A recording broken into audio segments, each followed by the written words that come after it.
Alright, in this video I'd like to show you how to add a edgy sort of muted look to your shots. Here we've got this fashion photo shoot at the beach, and I'm going to show you how to add sort of an edginess to it, so that it's actually a relatively easy technique. You can grab yourself a hue and saturation adjustment layer and add that on, and then you're going to desaturate the layer entirely, so you just have black and white. And once you've got that on there, you're going to take that blending mode of that layer down to soft light. Alright, and you can see the moment you take that down to soft light, you've got a sort of a bleached out sort of muted look. So here's your before and here's your after. And so sometimes you can even amp that up a little bit more. I'll show you another blending mode that even amplifies this technique further. It's called overlay. It's right above soft light in the palette, and you can see that it's just in a more extreme version of soft light. So you can see here that it's really quite bleached out, a really sort of edgy look.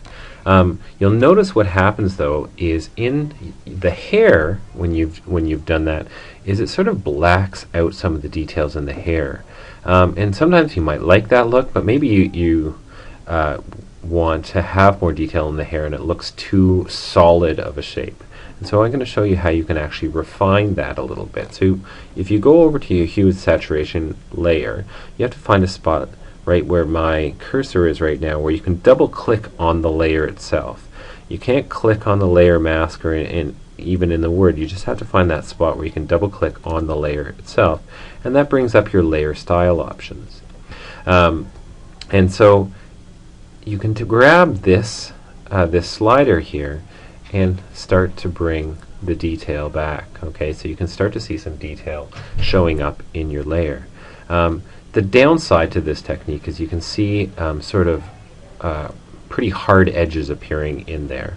So if you hold down your Alt key and click on this slider, you can actually split the slider up into two, and that feathers the edge on that technique, so you get something a little bit more realistic, and so you can hit OK. So now again you can see before and your after. Alright, so give that a shot. It's a relatively easy technique of adding an edgy muted look to your images.